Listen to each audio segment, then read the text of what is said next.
The Integral Fast Reactor. In 1984, Argonne National Laboratory began developing the Integral Fast Reactor, an advanced nuclear design that solved every major problem with nuclear power. It couldn't melt down. It produced minimal waste. It could burn existing nuclear waste as fuel. It was inherently safe and economically superior to any existing reactor. The IFR used liquid sodium as coolant instead of water. Sodium doesn't boil at reactor operating temperatures, eliminating the main meltdown risk. If cooling failed, the reactor automatically shut down through physics, not mechanical systems. A Chernobyl-style accident was physically impossible. The fuel was metallic instead of ceramic. This allowed pyroprocessing, recycling spent fuel on site. The reactor consumed its own waste. It could also burn waste from conventional reactors. The entire nuclear waste problem, the main argument against nuclear power, solved. The reactor bred its own fuel from depleted uranium. The United States has 700,000 tons of depleted uranium sitting in storage, waste from enrichment processes. The IFR could use this waste as fuel for 700 years without mining new uranium. Safety tests proved the design. In 1986, researchers deliberately disabled all cooling systems while the reactor was operating at full power. They literally turned off the cooling to see what would happen.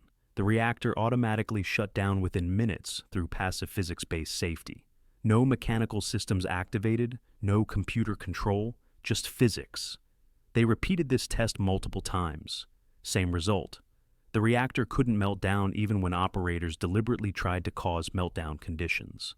This was the reactor design the world needed after Chernobyl, inherently safe, not dependent on active safety systems. The economics were superior too. Pyroprocessing on-site eliminated fuel fabrication and waste disposal costs. Breeding fuel meant no uranium mining costs. The simplified design meant lower construction costs. Operating costs were projected to be significantly lower than conventional reactors. By 1994, the IFR was ready for commercial demonstration. 10 years of research, successful safety tests, working prototype. The technology was proven. The next step was building a commercial-scale demonstration reactor. Congress killed the program completely, ended all funding. The project was terminated not because it didn't work, but because it worked too well. The official reason? Budget cuts. The real reason? The IFR threatened multiple industries. It eliminated the need for uranium enrichment, a multi-billion-dollar industry. It eliminated nuclear waste disposal, a multi-billion-dollar industry. It reduced fuel fabrication needs, another multi-billion-dollar industry. More importantly, it threatened the fossil fuel industry. An inherently safe, economically superior nuclear reactor would enable massive nuclear power expansion. Cheap, abundant, clean electricity from reactors that couldn't melt down and produce minimal waste would displace coal and natural gas. The IFR would have made electricity too cheap. Nuclear power with no meltdown risk, no waste problem, and fuel lasting centuries. Power companies couldn't charge premium rates for that. The profit model depends on expensive fuel, expensive waste disposal, expensive safety systems. The program was killed in 1994. The experimental reactor was dismantled. The research team was disbanded. The technology was buried, not because it failed, because it succeeded. It made nuclear power too safe and too cheap to be profitable for existing power structures.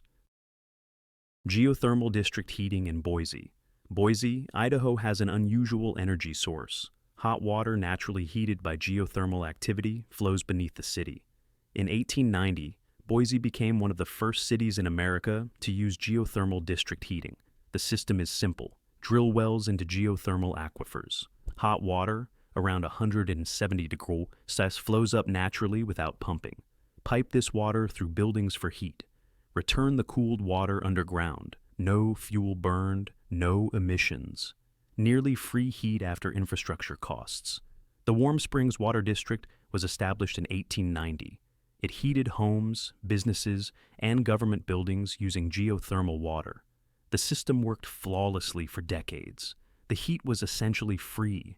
No fuel costs, minimal operating costs. Just maintenance on pipes and wells. By the 1920s, the system heated hundreds of buildings in downtown Boise. the state capitol building, government offices, homes, hotels, all heated with free geothermal water, requiring no fuel whatsoever. This was a problem for utilities. Idaho Power Company wanted to sell electricity for heating. Natural gas companies wanted to sell gas for heating. But Boise buildings on geothermal heat didn't need electricity or gas for heating. They had unlimited free heat from underground. The geothermal district heating was too cheap. It couldn't be metered and charged like gas or electricity. Once the pipes were installed, the heat was essentially free. This made it impossible for utilities to profit from heating Boise. In the 1920s and 1930s, utilities began aggressive campaigns promoting electric and gas heating. They offered subsidized installations. They advertised electric heat as modern and geothermal as old-fashioned. They lobbied against expansion of geothermal infrastructure. Building codes began requiring electric or gas heating systems even in buildings with geothermal access. Banks wouldn't finance buildings relying solely on geothermal. Insurance companies charged higher rates. Regulations made geothermal heating increasingly difficult, despite it being cheaper and cleaner. The Warm Springs Water District continued operating, but expansion was blocked. New buildings couldn't connect. Existing buildings were pressured to switch to electric or gas. By the 1970s, the system was serving fewer buildings than it had in the 1920s, despite Boise's population growing massively. In the 1980s, energy crisis awareness led to geothermal revival. The district heating system was modernized and expanded. Today it heats about 100 buildings, including the state capitol, using 170-degree water that costs nothing to heat. But it could heat the entire city.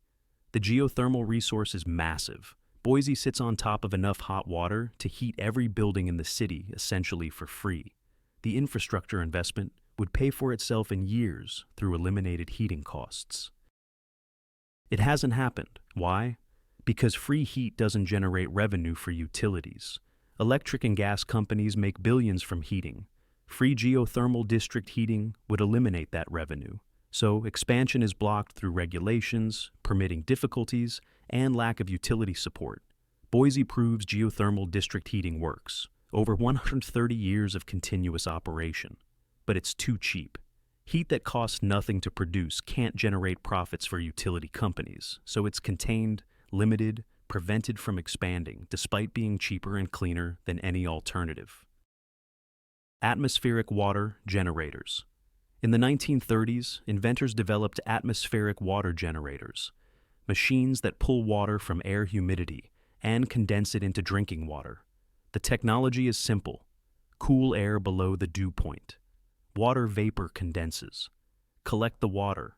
This sounds minor, but in water-scarce regions, free water from air is revolutionary. No wells needed, no infrastructure, no water bills, just electricity to run the cooling system, producing unlimited fresh water from humidity.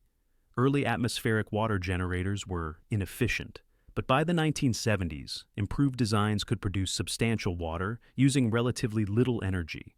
In humid climates, a small unit could produce hundreds of gallons per day. The economics were transformative in regions where water is expensive. Instead of paying for municipal water, or trucked-in water, or bottled water, you'd pay only for electricity to run the condenser.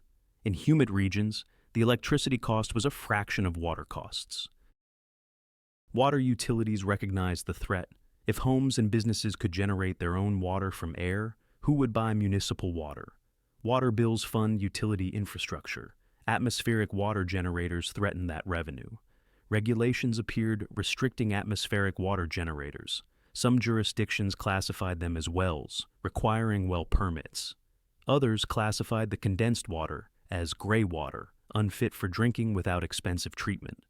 Despite being chemically identical to distilled water, building codes began requiring municipal water connections, even for buildings generating their own water.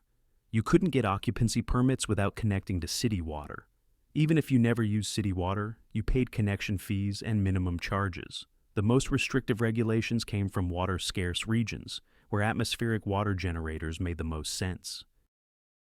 Places with expensive water and high humidity, perfect for water generators, passed the most restrictive laws. In some cases, Collecting water from air was legally classified the same as collecting rainwater, which is illegal in many Western states. The legal theory is that water vapor in the air belongs to downstream water rights holders. Condensing it constitutes water theft.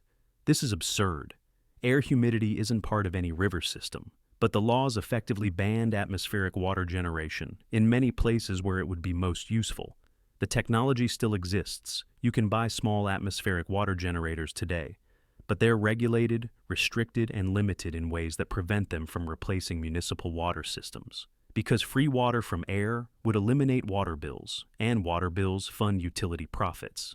In humid regions, atmospheric water generators could provide unlimited fresh water using only electricity. But that's too cheap. Water utilities need revenue, so the technology is contained through regulations that make it impractical despite it working perfectly. The EV1 and Battery Technology. In 1996, General Motors released the EV1, the first mass-produced electric vehicle of the modern era. It was a technological triumph. 0-60 mph in under 8 seconds, 80 to 100-mile range, aerodynamic design, enthusiastic owners who loved their cars. GM leased about 1,100 EV1s, primarily in California and Arizona. The cars performed beautifully. Owners reported satisfaction rates above 90%. The vehicles required minimal maintenance, no oil changes, no transmission service, no emission systems. Just tires and brakes. The EV1 proved electric vehicles were practical for daily use. Most Americans drive less than 40 miles per day. The EV1's 80-plus mile range covered typical daily driving easily. Owners charged overnight at home. No gas stations needed. The operating costs were revolutionary. Electricity costs about 1 to 3, the price of gasoline per mile. No oil changes, saving $50 every few months. No transmission maintenance, saving thousands over the vehicle's lifetime. Brake life extended 2 to 3x because regenerative braking did most stopping. Total operating costs were projected at about 2 cents per mile, compared to 15-20 cents per mile for comparable gasoline vehicles. An EV1 driven 12,000 miles annually would save $2,000 per year in operating costs compared to a gas car. This was a problem. The automotive industry makes massive profits from maintenance and repairs. Oil changes, transmission service, engine repairs, exhaust systems. Electric vehicles eliminate most of this. Dealers make more from service than from vehicle sales. The EV1 threatened dealer service revenue. The oil industry saw an existential threat. If electric vehicles became popular, gasoline demand would collapse. Billions in profits from refining and selling gasoline would disappear. An EV1 eliminated about 500 gallons of gasoline consumption annually. Multiply by millions of vehicles, and you eliminate tens of billions in oil industry revenue. In 2003, despite waitlists of people wanting EV1s, despite owners begging to purchase their leased vehicles, GM recalled every single EV1, all 1,100 vehicles. Owners weren't allowed to buy them. GM crushed them, literally sent them to be destroyed. The official reason? GM claimed there was no market for electric vehicles. This was demonstrably false. Owners were protesting, begging to keep their cars. The real reason? The EV1 was too successful. It proved electric vehicles worked, which threatened multiple industries. GM also had the patent on NIMH batteries, the technology that gave the EV1 its range. After killing the EV1, GM sold the NIMH patent to Chevron. Chevron then used the patent to prevent other companies from making large-format NIMH batteries for vehicles. The patent was weaponized to block electric vehicle development. For nearly a decade after the EV1's destruction, no major automaker sold electric vehicles in the United States. The technology was proven. The demand existed, but the threat to oil and automotive service profits was too large. So the technology was killed, the cars were destroyed, and the battery patents were locked up. Tesla eventually forced the industry's hand by building electric vehicles anyway. But GM's destruction of the EV1 and suppression of battery technology delayed electric vehicle adoption by at least a decade. Not because the technology didn't work, because it worked too well and was too cheap to operate for industries dependent on expensive fuel and expensive maintenance. Thorium reactors. Thorium is a radioactive element that can fuel nuclear reactors. It's 3 to 4 times more abundant than uranium. It's safer. Thorium reactors can't melt down. It produces less waste, and it can't be weaponized into nuclear bombs. In the 1960s, Oak Ridge National Laboratory built and operated a thorium reactor, the molten salt reactor experiment. It ran successfully from 1965 to 1969. The reactor used liquid thorium fluoride salt as fuel. The liquid fuel made meltdown physically impossible. If power failed, a freeze plug melted and the fuel drained into safe storage tanks automatically. The reactor operated at atmospheric pressure, eliminating explosion risks. The liquid fuel allowed continuous removal of fission products, dramatically reducing radioactive waste.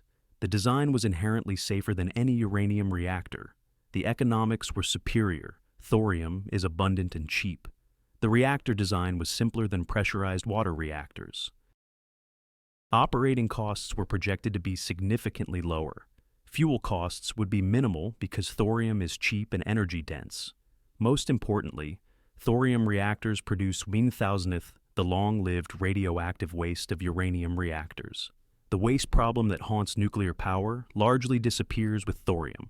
The waste reaches safe radiation levels in hundreds of years instead of tens of thousands. After 4 years of successful operation, the program was killed. Not because it didn't work. The reactor operated flawlessly. Because thorium reactors couldn't produce plutonium for nuclear weapons. The nuclear industry was fundamentally tied to weapons production. Reactors that couldn't breed weapons material were useless to the military-industrial complex. The uranium fuel cycle was chosen specifically because it produces plutonium. Light water reactors, the dominant design, were selected because they were developed for nuclear submarines, and they produce weapons-grade plutonium as a byproduct. The entire commercial nuclear industry was built around a fuel cycle that supports weapons production. Thorium can't be weaponized. You can't make bombs from thorium fuel cycles. For the military, this made thorium useless. For the nuclear weapons establishment, thorium reactors were a threat. If civilian reactors switched to thorium, the cover story for plutonium production would disappear. So thorium research was terminated in the 1970s. The molten salt reactor experiment was shut down. The research team was disbanded. The technology was archived. Not because it didn't work, because it worked without producing bomb material. China and India are now developing thorium reactors. They recognize that thorium is safer, cheaper, more abundant, and produces less waste. But in the United States, thorium research remains minimal. The nuclear industry is locked into uranium because that's what weapons production requires. Thorium would make nuclear power too cheap and too safe. Abundant fuel, simplified designs, minimal waste, no meltdown risk, no weapons connection. But cheap, safe nuclear power with no weapons capability doesn't serve military interests. So, the technology sits unused despite being superior in nearly every way. Hemp fuel. Hemp, the non-psychoactive cousin of marijuana, can be processed into biodiesel and ethanol. Henry Ford built a car in 1941, designed to run on hemp ethanol. The car's body was partially made from hemp fiber. Ford demonstrated that vehicles could run entirely on fuel from a crop that grows almost anywhere. Hemp produces more ethanol per acre than corn, about 800 gallons per acre compared to corn's 400 gallons. Hemp grows in poor soil with minimal fertilizer. It requires less water than corn. It grows faster, 4 months from seed to harvest versus corn's 5 to 6 months. As a fuel crop, hemp is superior to corn in nearly every metric. Hemp biodiesel is chemically identical to petroleum diesel. It works in any diesel engine without modification. The emissions are cleaner than petroleum diesel, less particulates, less sulfur, no net carbon dioxide increase because the plants absorb CO2 while growing. The energy balance is positive. Hemp produces more energy as fuel than it consumes to grow and process. Corn ethanol barely breaks even energetically. Some studies show corn ethanol consumes more energy to produce than it provides. Hemp ethanol provides 2 to 3x the energy invested. This should make hemp an obvious fuel crop, grows easily, produces high yields, works in existing engines, better emissions. Positive energy balance. During World War II, the U.S. government promoted hemp cultivation for fiber and oil. Hemp for Victory campaigns encouraged farmers to grow it. In 1937, the Marijuana Tax Act effectively banned hemp cultivation, despite hemp containing negligible THC and being non-psychoactive. The ban wasn't about drug prevention. It was about economic control. The oil industry didn't want competition from hemp fuel. Petroleum companies had invested billions in drilling, refining, and distribution infrastructure. Cheap farm-grown fuel threatened that investment. If farmers could grow fuel that worked in any diesel engine, who would buy petroleum diesel? The petrochemical industry also opposed hemp fiber, which competed with synthetic fibers made from petroleum. DuPont had recently patented nylon and promoted it as superior to natural fibers. Hemp fiber, strong, durable, cheap, threatened synthetic fiber profits. William Randolph Hearst owned timberland and paper mills. Hemp paper competed with wood pulp paper. Hemp produces more paper per acre than trees and grows annually instead of requiring decades. Hearst used his newspaper empire to demonize all cannabis, including hemp. These industrial interests, oil, petrochemicals, timber, lobbied for hemp prohibition. The drug angle was cover. The real goal was eliminating a crop that threatened multiple industries with cheap alternatives to their products. Hemp remained banned until 2018 in the United States. Nearly 80 years of prohibition, despite being non-psychoactive, and despite its superior properties as a fuel, fiber, and industrial crop. The ban had nothing to do with drugs. It was about protecting petroleum, petrochemicals, and timber from cheap competition. Today, hemp is legal to grow federally, but fuel production remains minimal. Decades of prohibition destroyed the infrastructure and knowledge base. Processing facilities don't exist. The petroleum industry is entrenched. Changing fuel infrastructure would require massive investment that oil companies block through lobbying. Hemp proves that cheap renewable fuel from easily grown crops is possible. But it's been kept illegal for 80 years, not because it doesn't work, but because it works too well and threatens too many established profit centers. Tidal Power. Tidal power is completely predictable renewable energy. Tides are caused by the moon's gravity. The moon's position is calculable centuries in advance. This makes tides the only 100% predictable renewable energy source. You know exactly when and how much power will be available. Tidal power works through underwater turbines turned by tidal currents, or through barrages that capture water at high tide and release it through turbines. The technology is proven. Tidal power plants exist and operate successfully. The La Rance Tidal Power Station in France has operated since 1966, over 55 years. It generates $240 million of predictable, reliable power. Operating costs are minimal because there's no fuel. Maintenance is manageable. The plant has operated continuously for over half a century.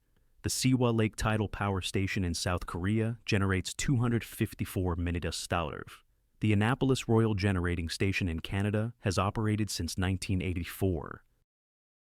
Multiple tidal power plants worldwide prove the technology works and operates reliably for decades. The energy potential is enormous. The UK alone has tidal energy potential exceeding 50 GWh, half the UK's total electricity demand. The Bay of Fundy in Canada has tidal energy potential exceeding 30 GWh. Global tidal energy potential is estimated at over 1,000 GWh.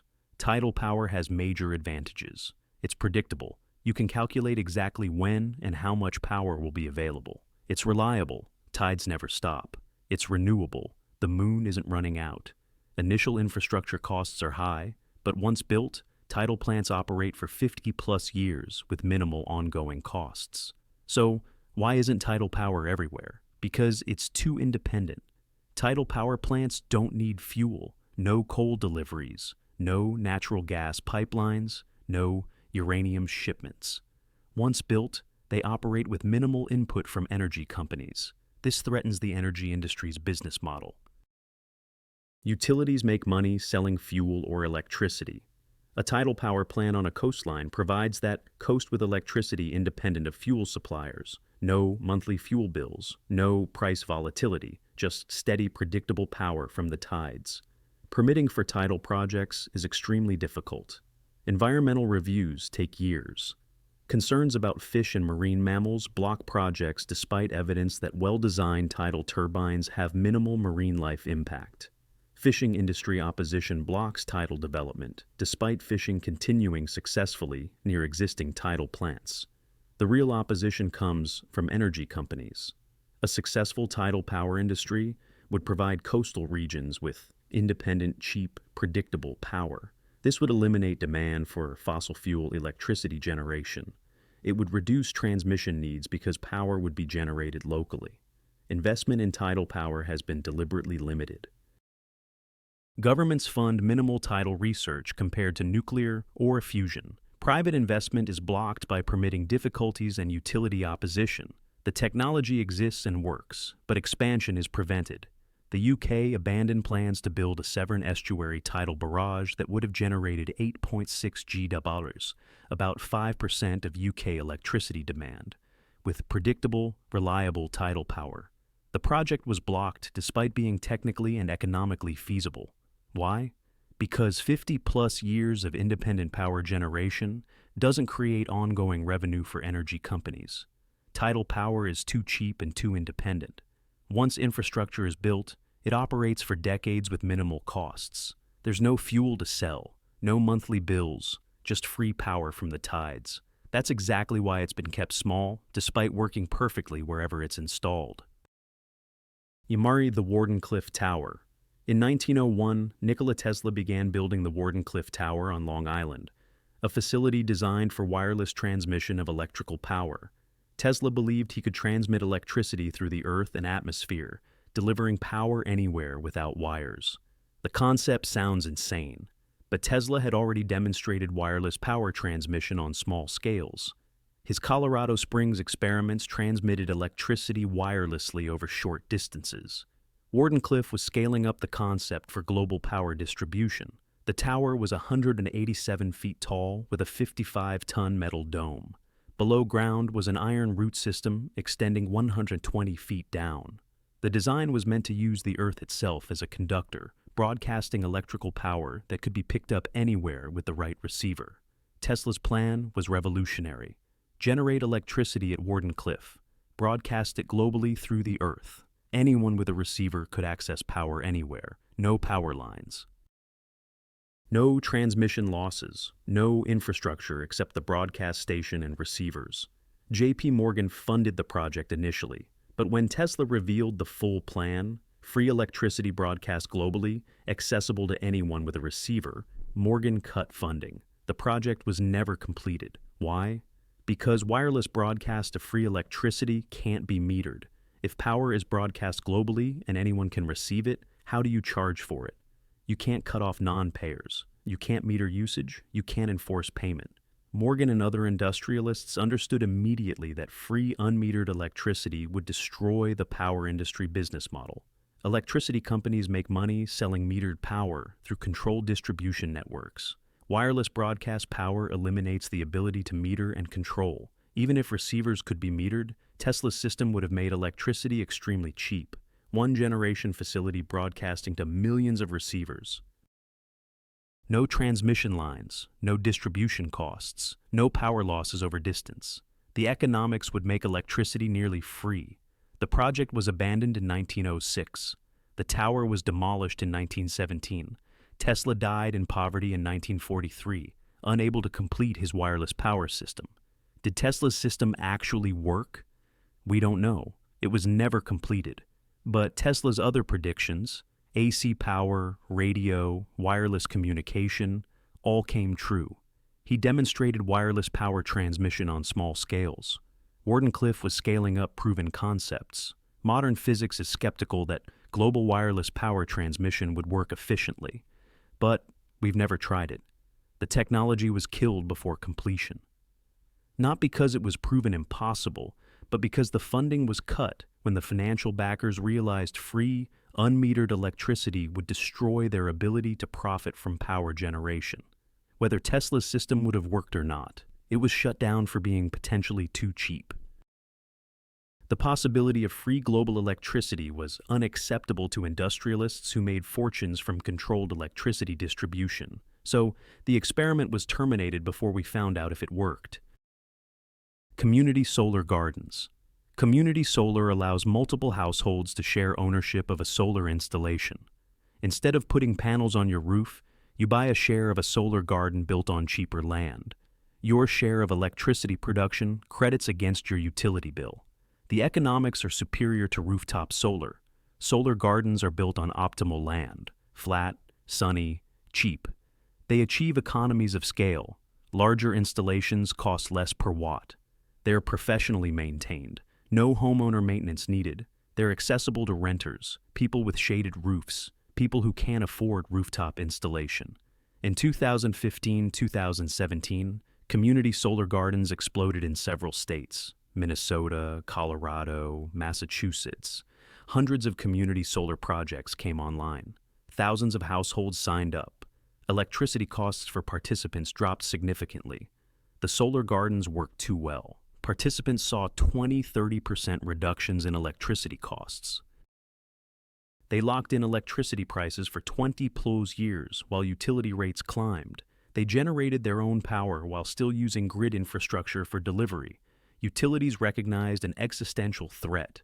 If community solar became widespread, millions of customers would generate their own power. Utility revenue would collapse while they still had to maintain the grid. The business model requires selling electricity. Customers generating their own eliminates sales. Utilities lobbied for regulations limiting community solar. New fees were imposed: demand charges, standby fees, grid access fees. These fees specifically targeted solar users, charging them for remaining connected to the grid even though they generated their own power. Some states capped community solar at tiny percentages of total capacity, often 1–2%. This meant only a few thousand households could participate even when millions wanted to. The caps were specifically designed to prevent community solar from scaling. Net metering, crediting customers for excess solar power at retail rates, was eliminated or reduced in many states. Utilities lobbied to pay only wholesale rates for customer-generated solar, cutting the value of solar production by 50–70%. Permitting became extremely difficult. Applications took years. Environmental reviews were required for solar gardens, but not for fossil fuel plants. Interconnection requirements were deliberately complex and expensive. Minnesota led in community solar development. By 2018, utilities had lobbied for enough restrictions that community solar development nearly stopped. Colorado's program was gutted by utility lobbying. Massachusetts limited program size despite overwhelming demand.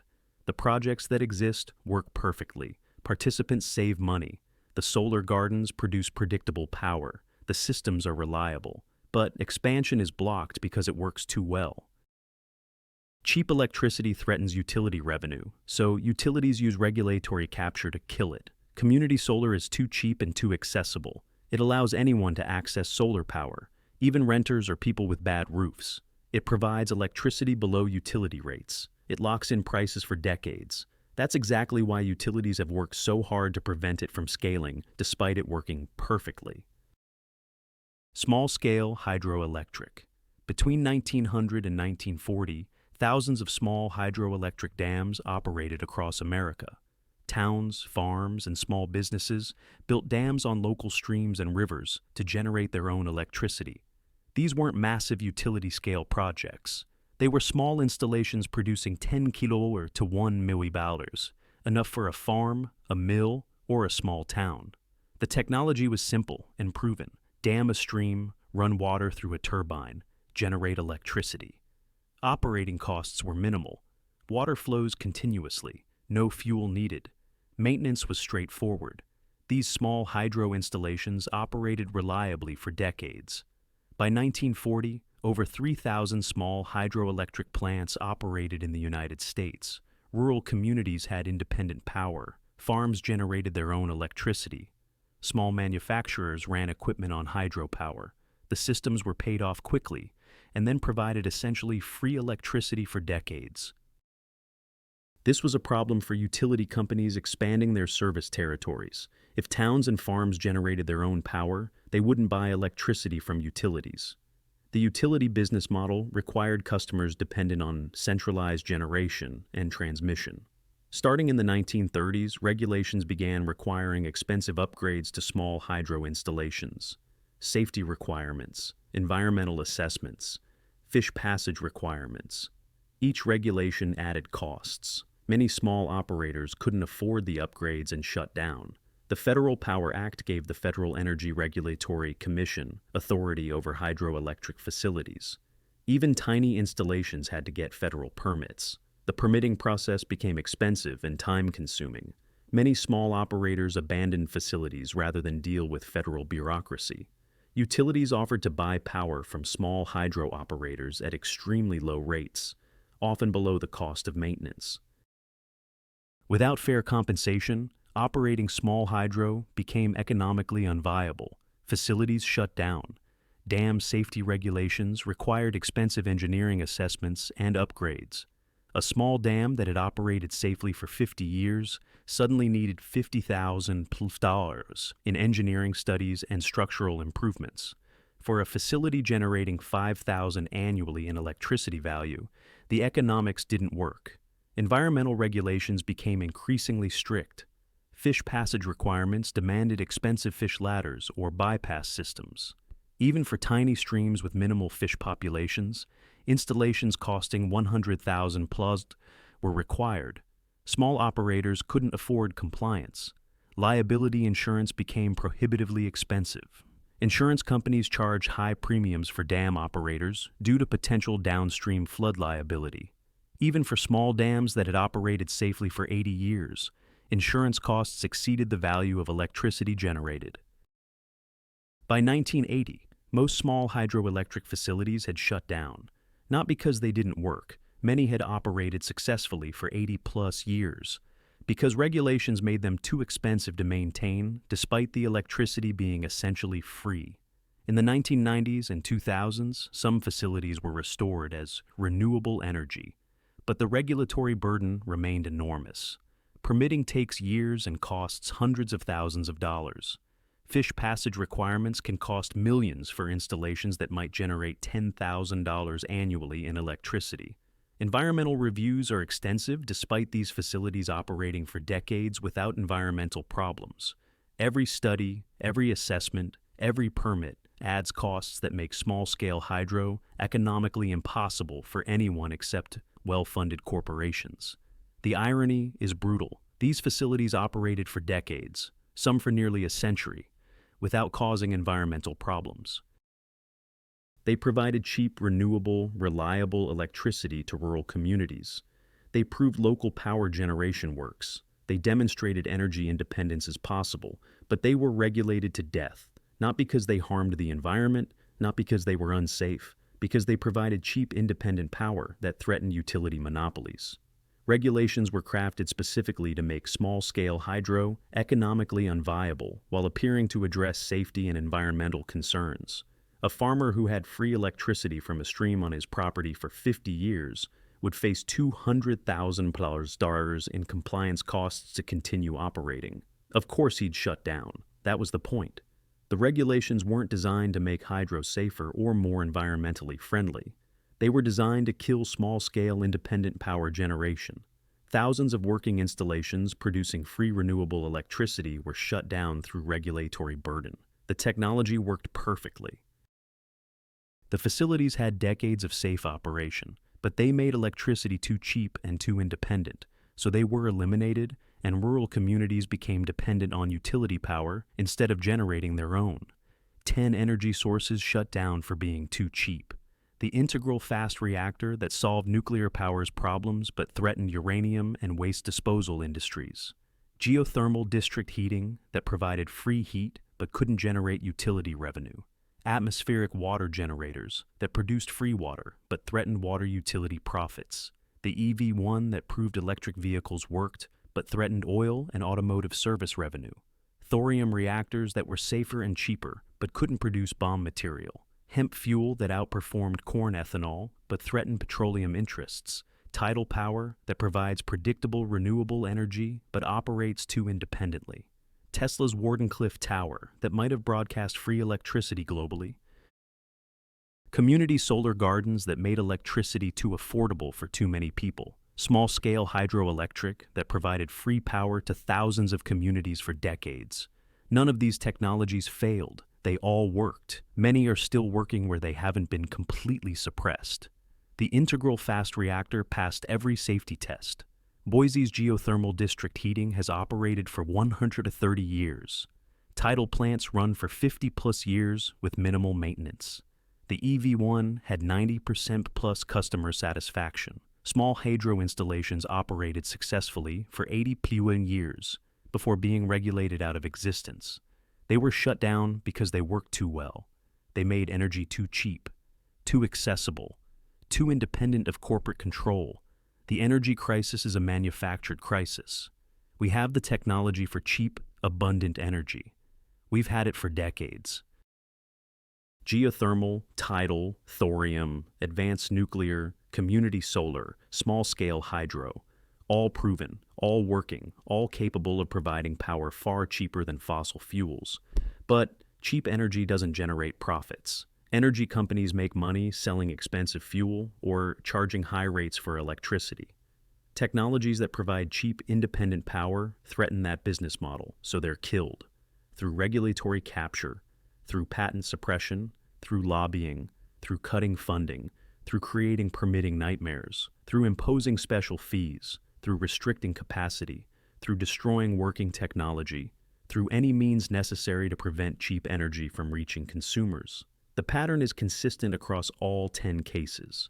A technology proves it can provide much cheaper energy.